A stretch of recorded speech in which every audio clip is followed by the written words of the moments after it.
Bismillahirrahmanirrahim. Assalamualaikum warahmatullahi wabarakatuh. Pada kesempatan kali ini, kita akan sama-sama belajar tentang tema 1, yaitu indahnya kebersamaan. Subtema 1 tentang keberagaman budaya bangsaku.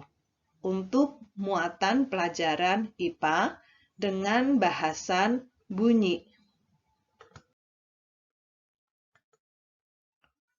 Bunyi berasal dari benda yang bergetar. Karena alhamdulillah Allah menganugerahkan kita indera pendengaran sehingga kita dapat mendengarkan bunyi atau suara. Nah, coba kalian pegang leher masing-masing, lalu berbicaralah. Maka akan terasa ada yang bergetar. Itulah pita suara. Ketika pita suara bergetar, maka bunyi atau suara akan keluar. Bunyi dapat merambat melalui benda padat, benda cair, dan gas. Tetapi bunyi tidak dapat merambat pada ruang hampa. Sumber bunyi yaitu benda-benda yang bergetar dan menghasilkan bunyi. Nah, cara menghasilkan bunyi bermacam-macam. Ada yang ditiup, misalkan suling. Ada yang dipukul, misalkan pada gong. Ada pula yang digoyang, yaitu pada alat musik angklung. Ada juga cara menghasilkan bunyi itu dengan cara dipetik, digesek, dan lain-lain. Nah, sekarang jenis bunyi. Jenis bunyi ada 3. Yang pertama, infrasonik. Infrasonik adalah bunyi yang memiliki frekuensi kurang dari 20 Hz.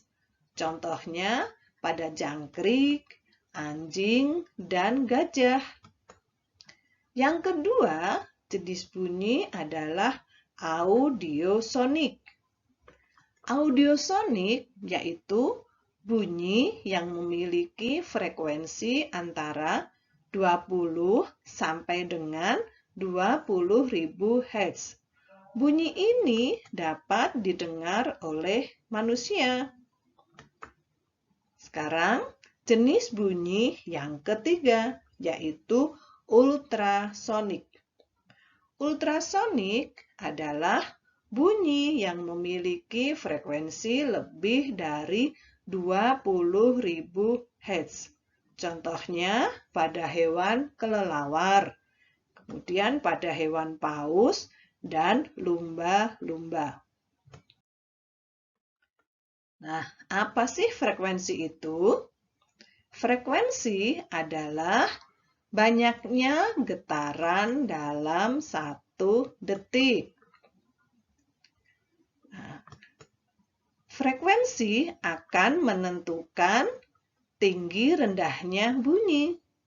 Getaran berfrekuensi tinggi menghasilkan bunyi bernada tinggi, sedangkan getaran berfrekuensi rendah akan menghasilkan bunyi yang rendah.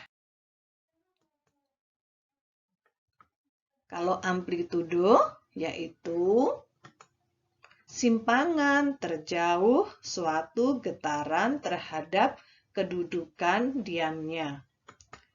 Amplitudo akan menentukan kuat lemahnya bunyi. Bunyi yang amplitudonya tinggi menghasilkan bunyi yang kuat. Contoh pada konser musik. Kemudian bunyi petasan. Lalu contoh yang lain adalah pada balap mobil. Sedangkan bunyi yang amplitudonya rendah menghasilkan bunyi yang lemah. Contohnya pada orang yang sedang berbisik. Nah, Sekarang, kalian akan melakukan percobaan sifat bunyi yaitu merambat. Apakah bunyi bisa merambat pada benda padat, pada benda cair, dan benda gas? Kalian akan melakukan percobaan seperti pada gambar ini. Ya. Lalu, setelah kalian melakukan percobaan, kalian akan membuat laporan percobaan dengan format laporan kegiatan percobaan seperti ini, yaitu ada nama percobaannya, tujuan percobaan, alat dan bahan, langkah kerja, hasil percobaan. Yang terakhir, jangan lupa tulis kesimpulan dari percobaan yang kalian lakukan. Nah, mudah-mudahan dengan percobaan ini kalian akan lebih paham tentang sifat bunyi. Selamat melakukan percobaan. Mudah-mudahan menyenangkan buat kalian. Terima kasih sudah mengikuti pembelajaran kali ini. Semoga bermanfaat dan sampai jumpa pada pembelajaran berikutnya. Assalamualaikum warahmatullahi wabarakatuh.